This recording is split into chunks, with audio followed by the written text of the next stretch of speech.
نبی کریم علیہ السلام نے فرمایا، بخاری مسلم ہے، فرمایا 7 ہلاک کرنے والی چیزوں سے بچنا، اگر ان میں تم چلے گئے تو ہلاک ہو جاؤ گے۔ 7 چیزیں ہیں جو تمہیں ہلاک کر دیں۔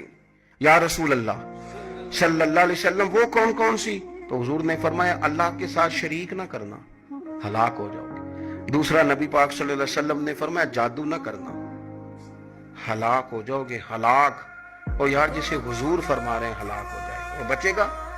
نبی پاک صلی اللہ علیہ وسلم نے تیسرے نمبر پر فرمایا جس شخص کے قتل کرنے کو اللہ نے حرام قرار دیا ہے اسے قتل نہ کرنا، ہلاک ہو جاؤ گے۔ چوتھے نمبر پر رسول پاک علیہ السلام نے فرمایا سود نہ کبھی بھی کھانا، ہلاک ہو جاؤ گے، ہلاک۔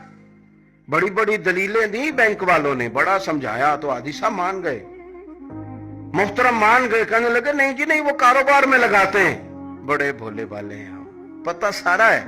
اور دیکھو سب کاموں کے باوجود مستقل بینکوں میں پیسے اس اکاؤنٹ میں رکھے ہوئے ہیں جہاں سے مستقل سود آتا ہے۔ حضور نے فرمایا نہ کرنا یہ کام۔